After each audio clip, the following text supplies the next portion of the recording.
Chosen one, can I ask you something that may shake your soul just a little?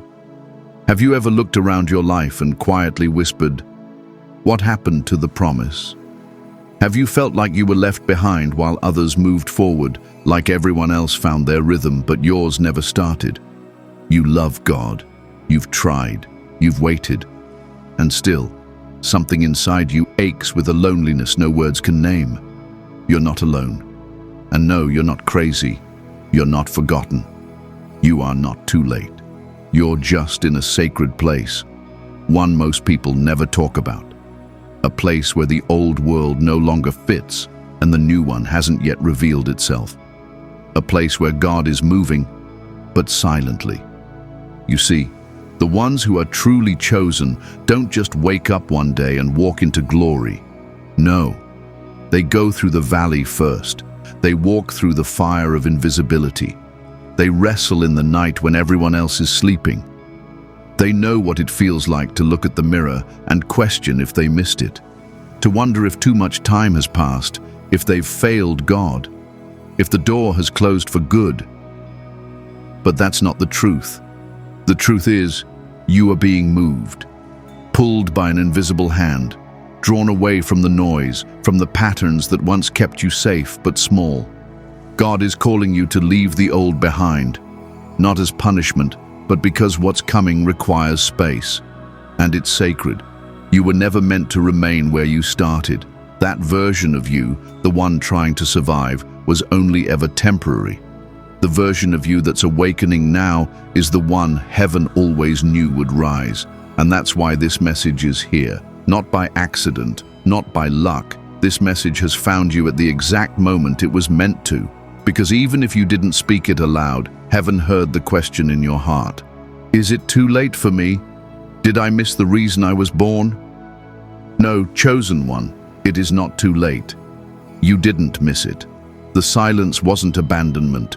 It was divine timing, stretching your soul wide enough to carry the light that's now arriving. Now I'll ask you something serious. You have a choice right now.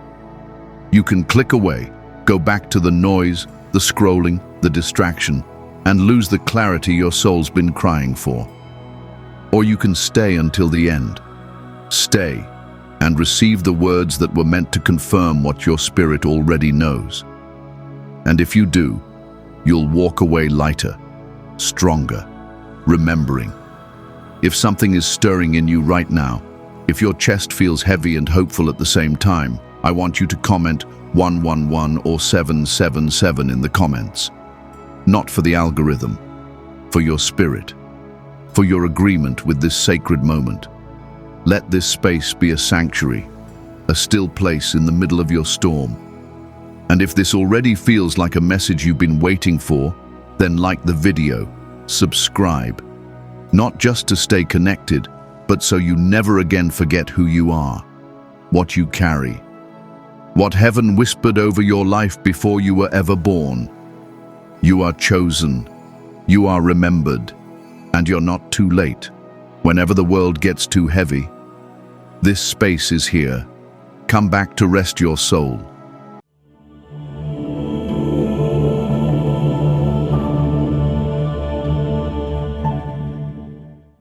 There's a particular kind of pain that only the chosen ones know.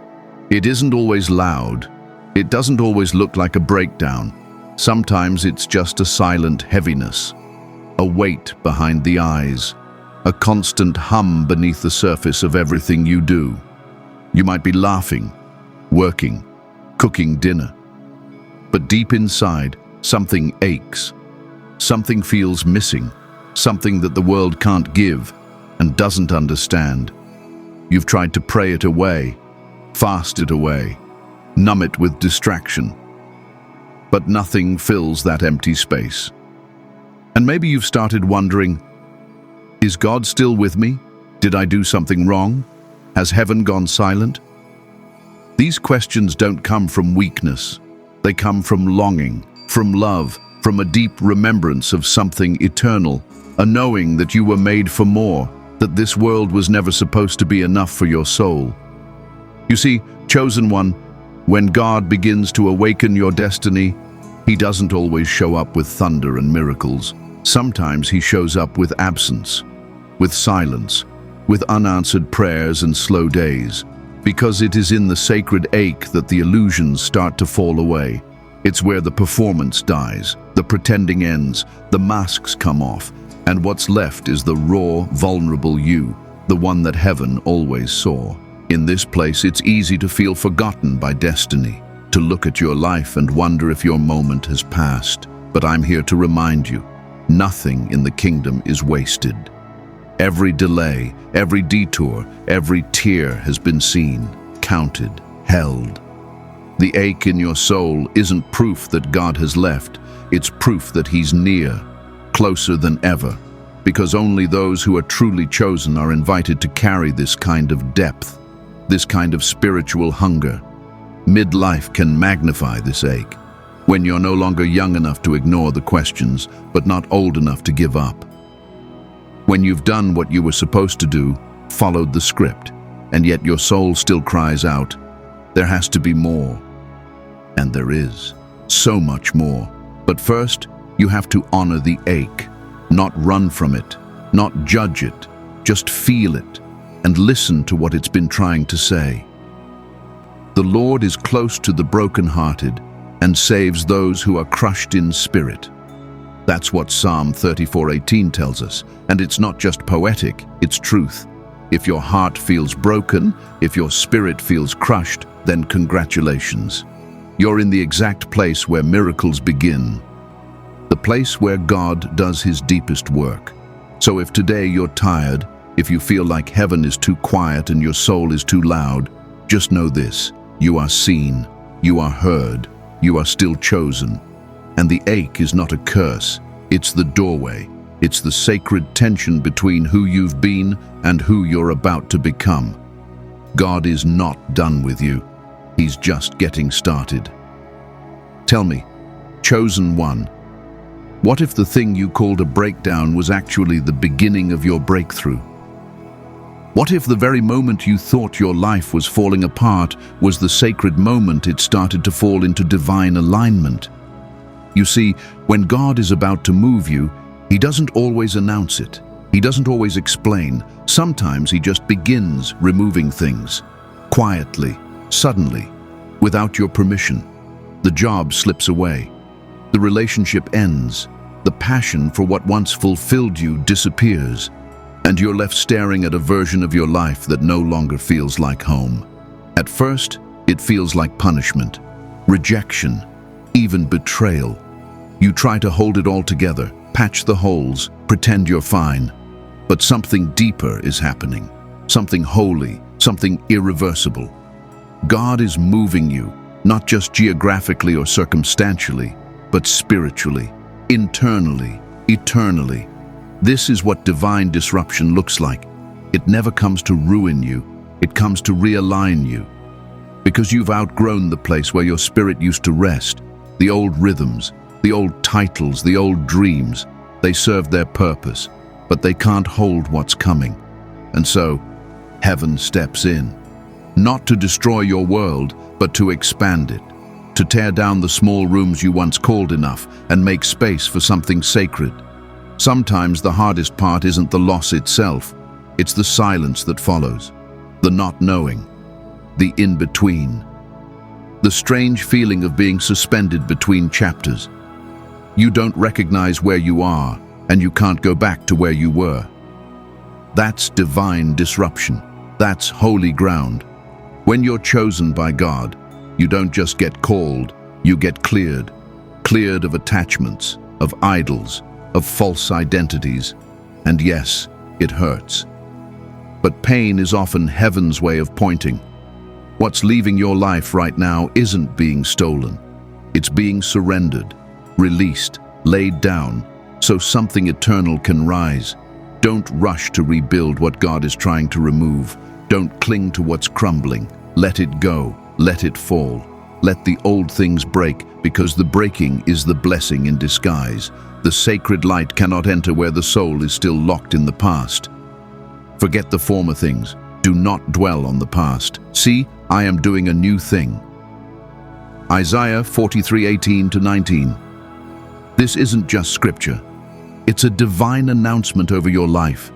God is doing something new, something unseen, something only the chosen ones can recognize before it manifests. So if you feel like you're in the middle of a mess, if nothing makes sense and everything's shifting, take a breath. Don't panic. Don't fight it. This is not the end of your story. It's the turning of the page. The divine disruption isn't a detour. It's an invitation. God is moving you, and what He's preparing will make sense only when you stop trying to make the old life work. You are not being punished. You are being positioned, and what's coming is far greater than what's gone. There comes a moment in every chosen one's journey when the past calls your name one more time, when comfort starts to feel holy again, when old patterns whisper promises of safety. You know that feeling. The one that says, maybe I was better off before I awakened. Maybe I should just go back to how it used to be. You see, it's not because you're weak. It's because you're human. The unknown is terrifying. The wilderness is quiet. And sometimes, the familiarity of the cage feels safer than the freedom of flight. But deep down, you know the truth. You can't go back. Not really. The old life won't fit. The old mindset feels like wearing clothes 3 sizes too small.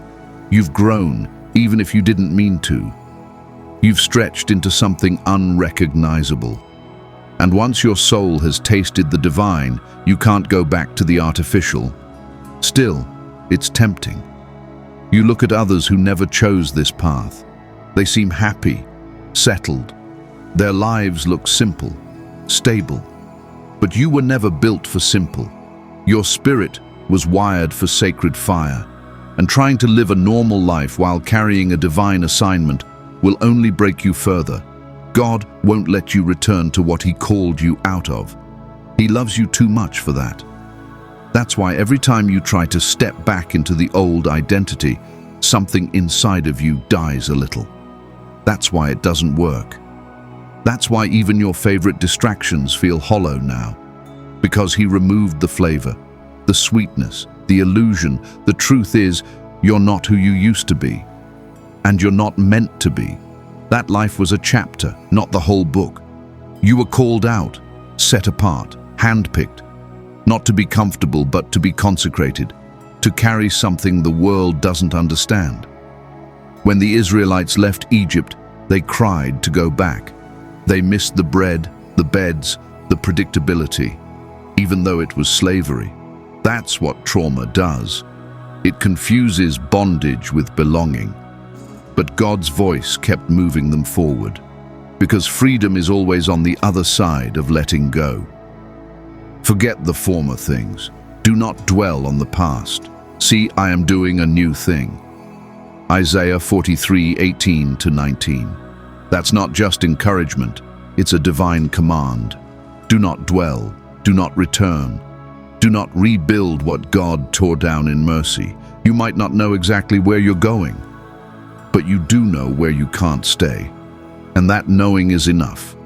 Trust it, honor it, follow it. This moment, this sacred, shaky, uncertain moment, is holy. It's where your yes begins to echo in heaven. It's where the old life bows to the new light. Don't refuse your calling because the familiar feels easier. Don't mistake delay for denial. You are on holy ground. And leaving the old behind isn't loss. It's the price of becoming who you were always meant to be. Let me show you something sacred, something most never see until they've been brought low. The wilderness isn't punishment. It's preparation. It's not a delay. It's a design. And if you're in it right now, floating between what was and what's not yet, know this: you are exactly where God wants you. The wilderness is that stretch of time when everything you leaned on gets stripped away, when your prayers seem to echo back in silence, when people stop calling, when the identity you built crumbles and the voice of God grows faint. It's quiet, it's dry, it's confusing, and yet It's holy. This is where the chosen ones are truly made, not on stages, not in success, but in obscurity, in loneliness, in stillness. You see, this season is where the soul is purified. It's where the noise dies down so heaven can speak clearly. It's where the illusions of control burn off and all that remains is your raw, sacred self before the presence. You may feel like you're walking through a fog. You don't recognize yourself. You can't see the future. You can't go back.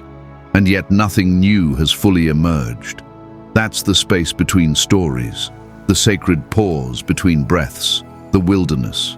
And I know, it feels like being forgotten by destiny. It feels like watching others move forward while you remain still. But stillness isn't stagnation. It's strategy. It's alignment.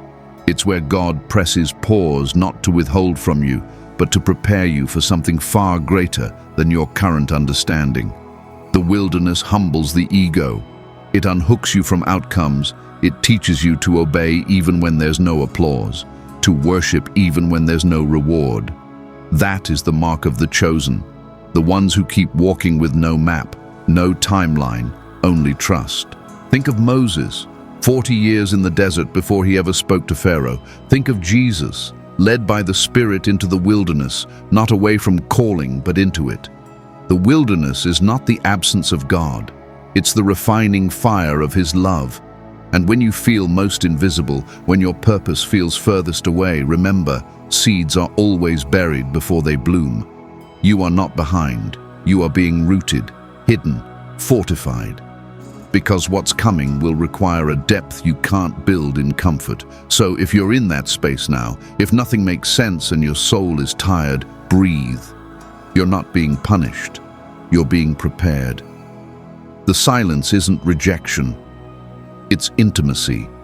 It's the sacred whisper that says, "Be still and know that I am God." Psalm 46, verse 10. Don't rush this. Don't escape it. Let it do its holy work in you.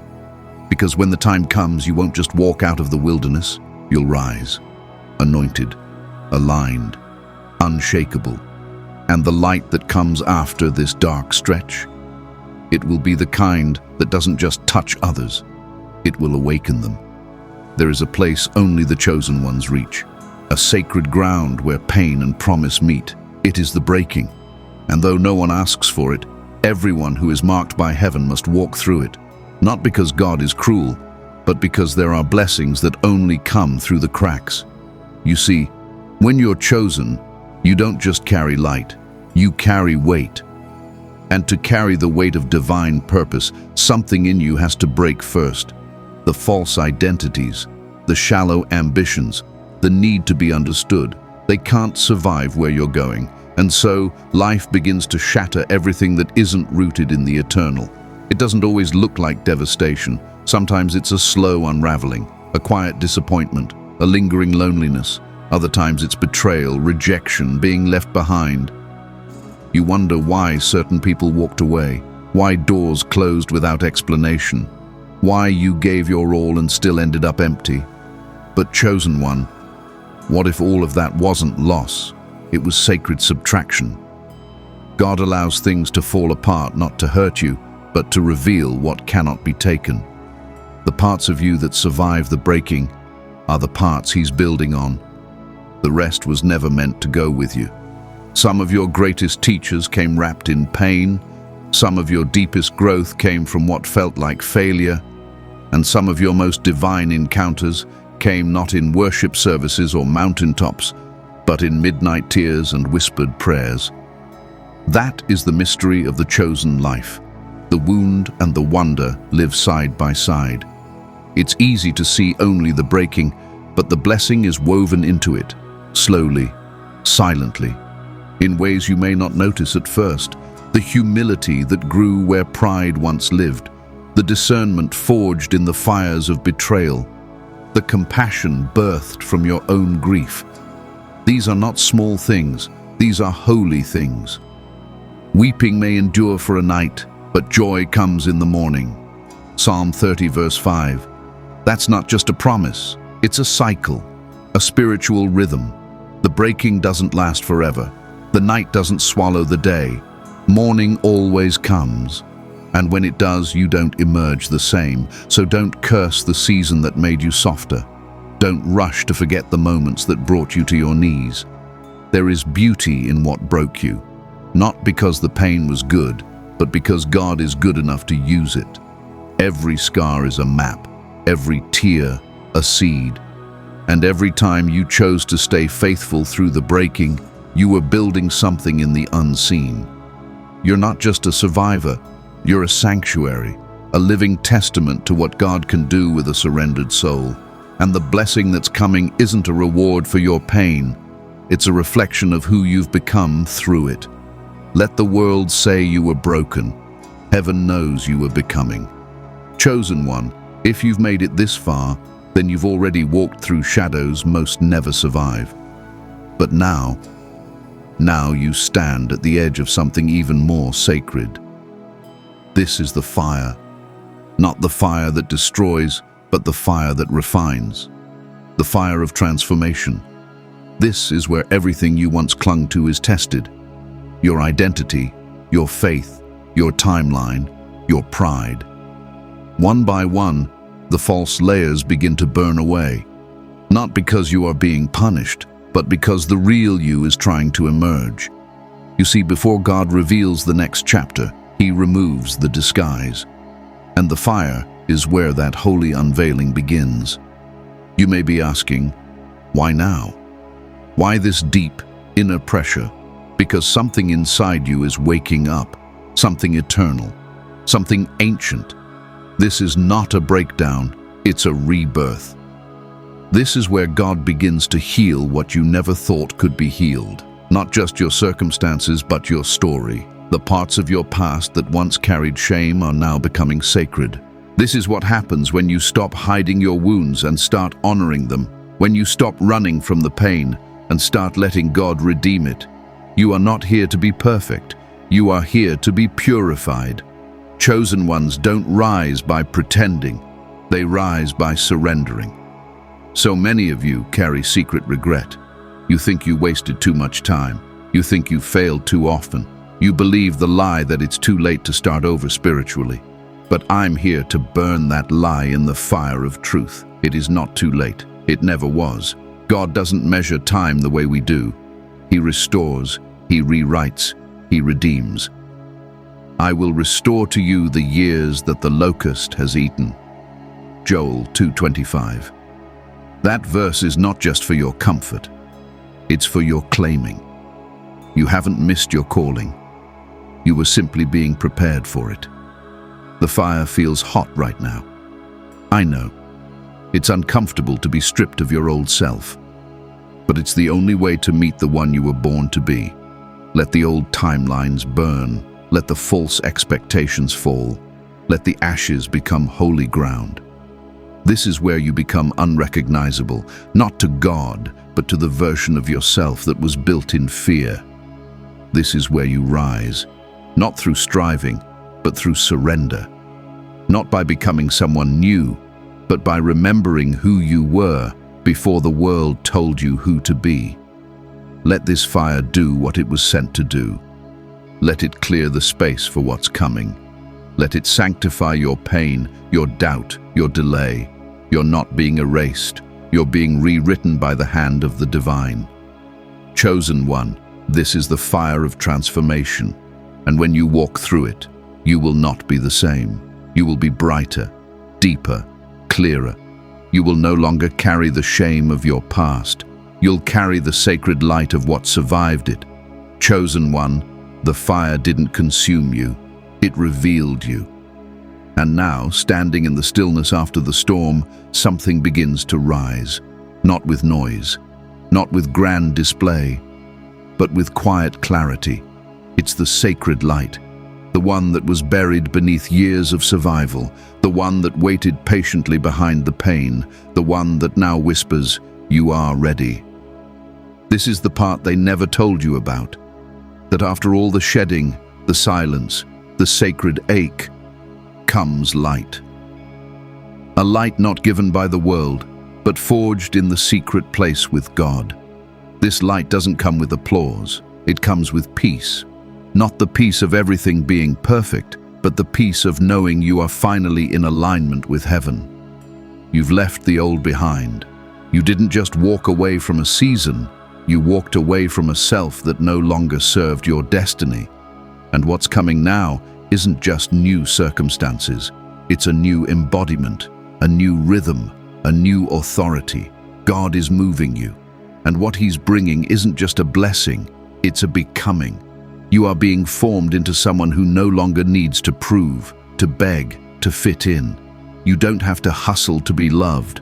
You don't have to strive to be seen. You are already chosen, already known, already assigned. The sacred light that's coming will not only reveal your path, it will reveal you to yourself. You'll see with new eyes, hear with new ears. You'll recognize divine timing in places that once looked like delay. You'll see the grace in what you called grief. You'll see purpose in the pauses.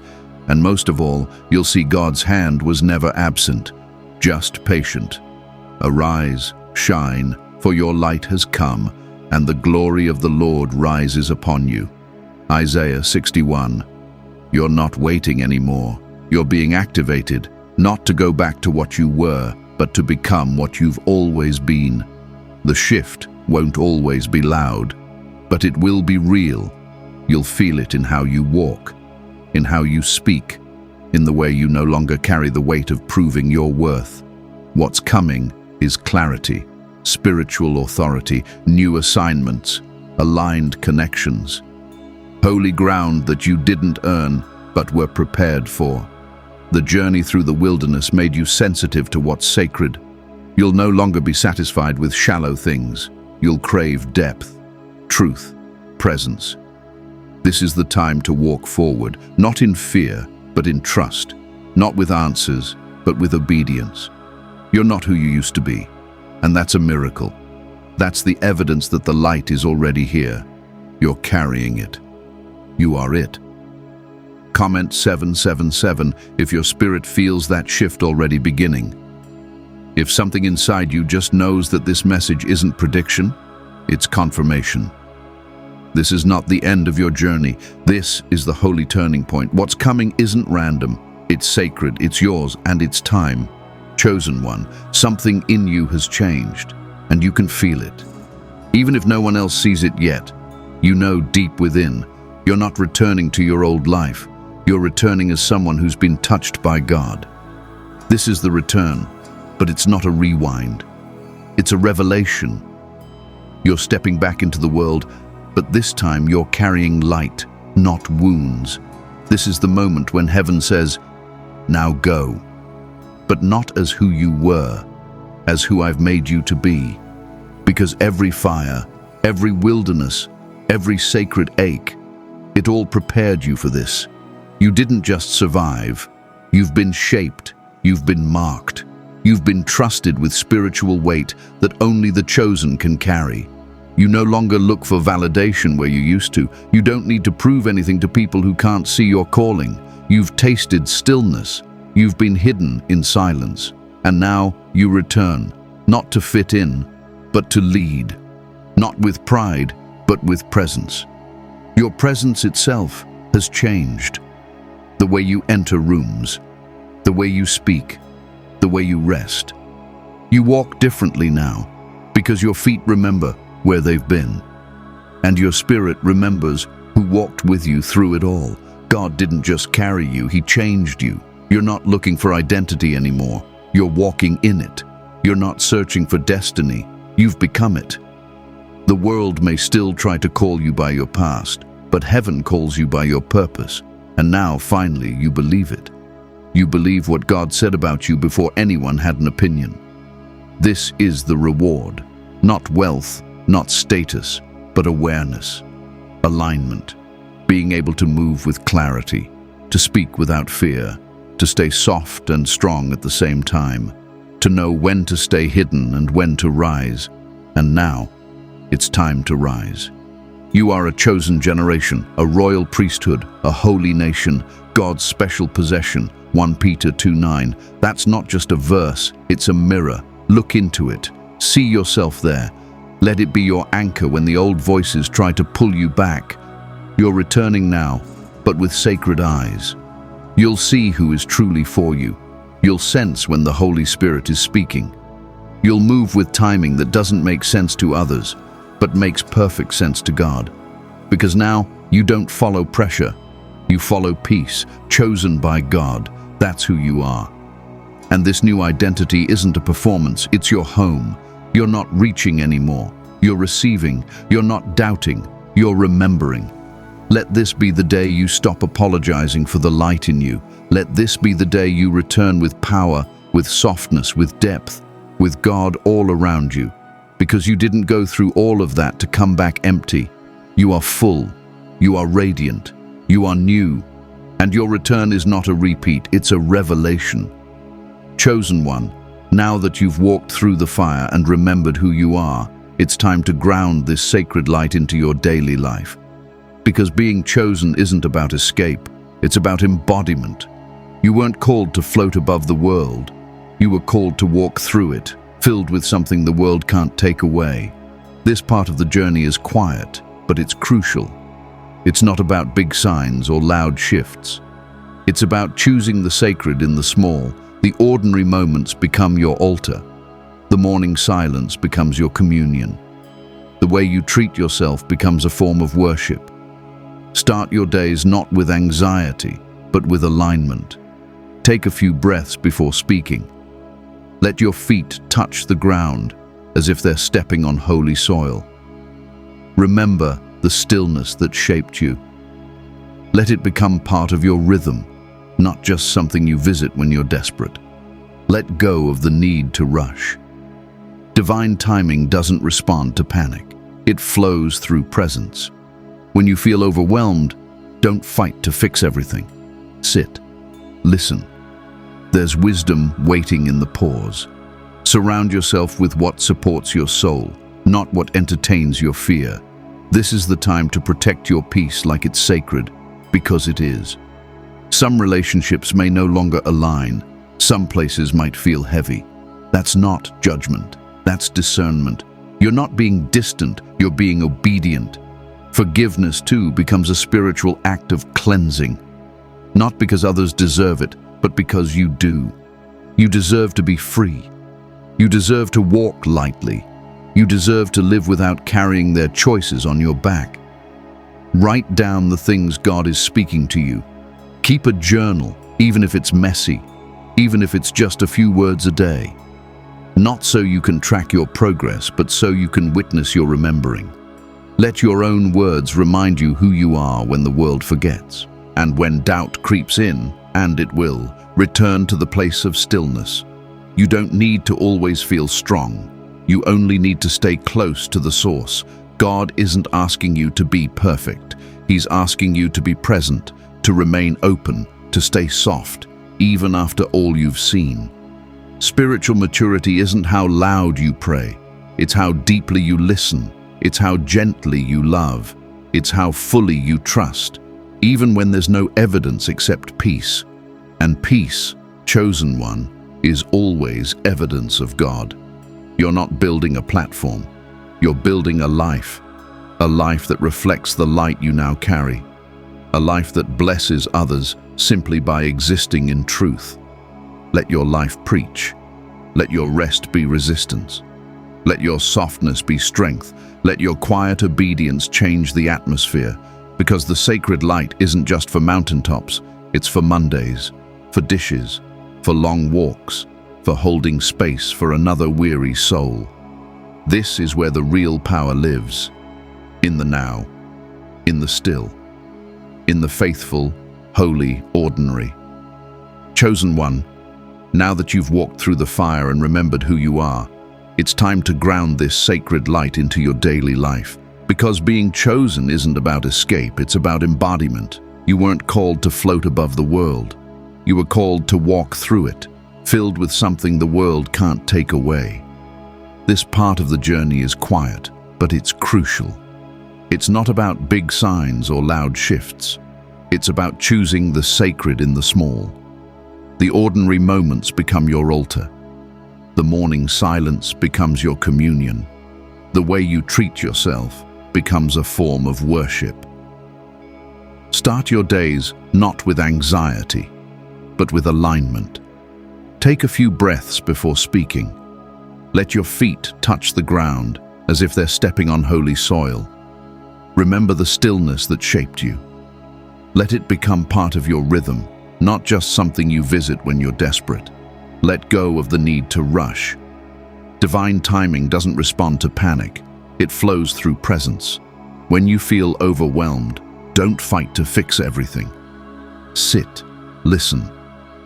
There's wisdom waiting in the pause. Surround yourself with what supports your soul, not what entertains your fear. This is the time to protect your peace like it's sacred, because it is. Some relationships may no longer align. Some places might feel heavy. That's not judgment, that's discernment. You're not being distant, you're being obedient. Forgiveness too becomes a spiritual act of cleansing, not because others deserve it, but because you do. You deserve to be free. You deserve to walk lightly. You deserve to live without carrying their choices on your back. Write down the things God is speaking to you. Keep a journal, even if it's messy, even if it's just a few words a day. Not so you can track your progress, but so you can witness your remembering. Let your own words remind you who you are when the world forgets, and when doubt creeps in, and it will, return to the place of stillness. You don't need to always feel strong. You only need to stay close to the source. God isn't asking you to be perfect. He's asking you to be present, to remain open, to stay soft, even after all you've seen. Spiritual maturity isn't how loud you pray. It's how deeply you listen. It's how gently you love. It's how fully you trust, even when there's no evidence except peace. And peace, chosen one, is always evidence of God. You're not building a platform. You're building a life that reflects the light you now carry, a life that blesses others simply by existing in truth. Let your life preach. Let your rest be resistance. Let your softness be strength. Let your quiet obedience change the atmosphere, because the sacred light isn't just for mountaintops. It's for Mondays, for dishes, for long walks, for holding space for another weary soul. This is where the real power lives. In the now, in the still, in the faithful, holy ordinary. Chosen one, breathe. You've made it through the valley, through the fire, through the silence. And now you stand at the threshold of something eternal. Not a finish line, but a beginning. A holy beginning marked not by noise, but by presence, by stillness, by knowing. This message wasn't just a video. It was a divine appointment, a sacred reminder of what your soul already knew but had nearly forgotten, that you are not too late, that you have not missed your moment, that you are still completely and deeply chosen by God. Let me speak this blessing over you. May your spirit stay tender, even in a hard world. May your steps be ordered by peace, not pressure. May your decisions be led by truth, not fear. And may the light within you grow so steady, so unshakable, that nothing around you can dim it again. You don't need all the answers. You only need to remember the truth. And the truth is, the light you carry is not from this world. It was placed in you by God Himself. That's why you've survived what you did. That's why you've been called to rise in this hour. So walk slowly, walk boldly, walk in sacred confidence, knowing heaven walks with you. You have not come this far to be left behind. The same God who brought you through the wilderness will lead you into the promise, one sacred step at a time. If this message touched something deep inside you, comment 1111 below. Not for me, but as a spiritual act, a moment of agreement, a mark of remembrance. Let it be a way of saying, I'm ready, I remember, I receive. And if you haven't already, subscribe. But don't just click a button, make a spiritual decision. Decide that you will stay close to this space, because this isn't just a channel, it's a sanctuary, a place to return when the world gets too loud, too fast, too heavy. Whenever the world gets too heavy, this space is here. Come back to rest your soul. You are chosen, you are rising, you are remembered, and the sacred light is already within you. Go now, gently, but with holy fire. Heaven is not done with you yet.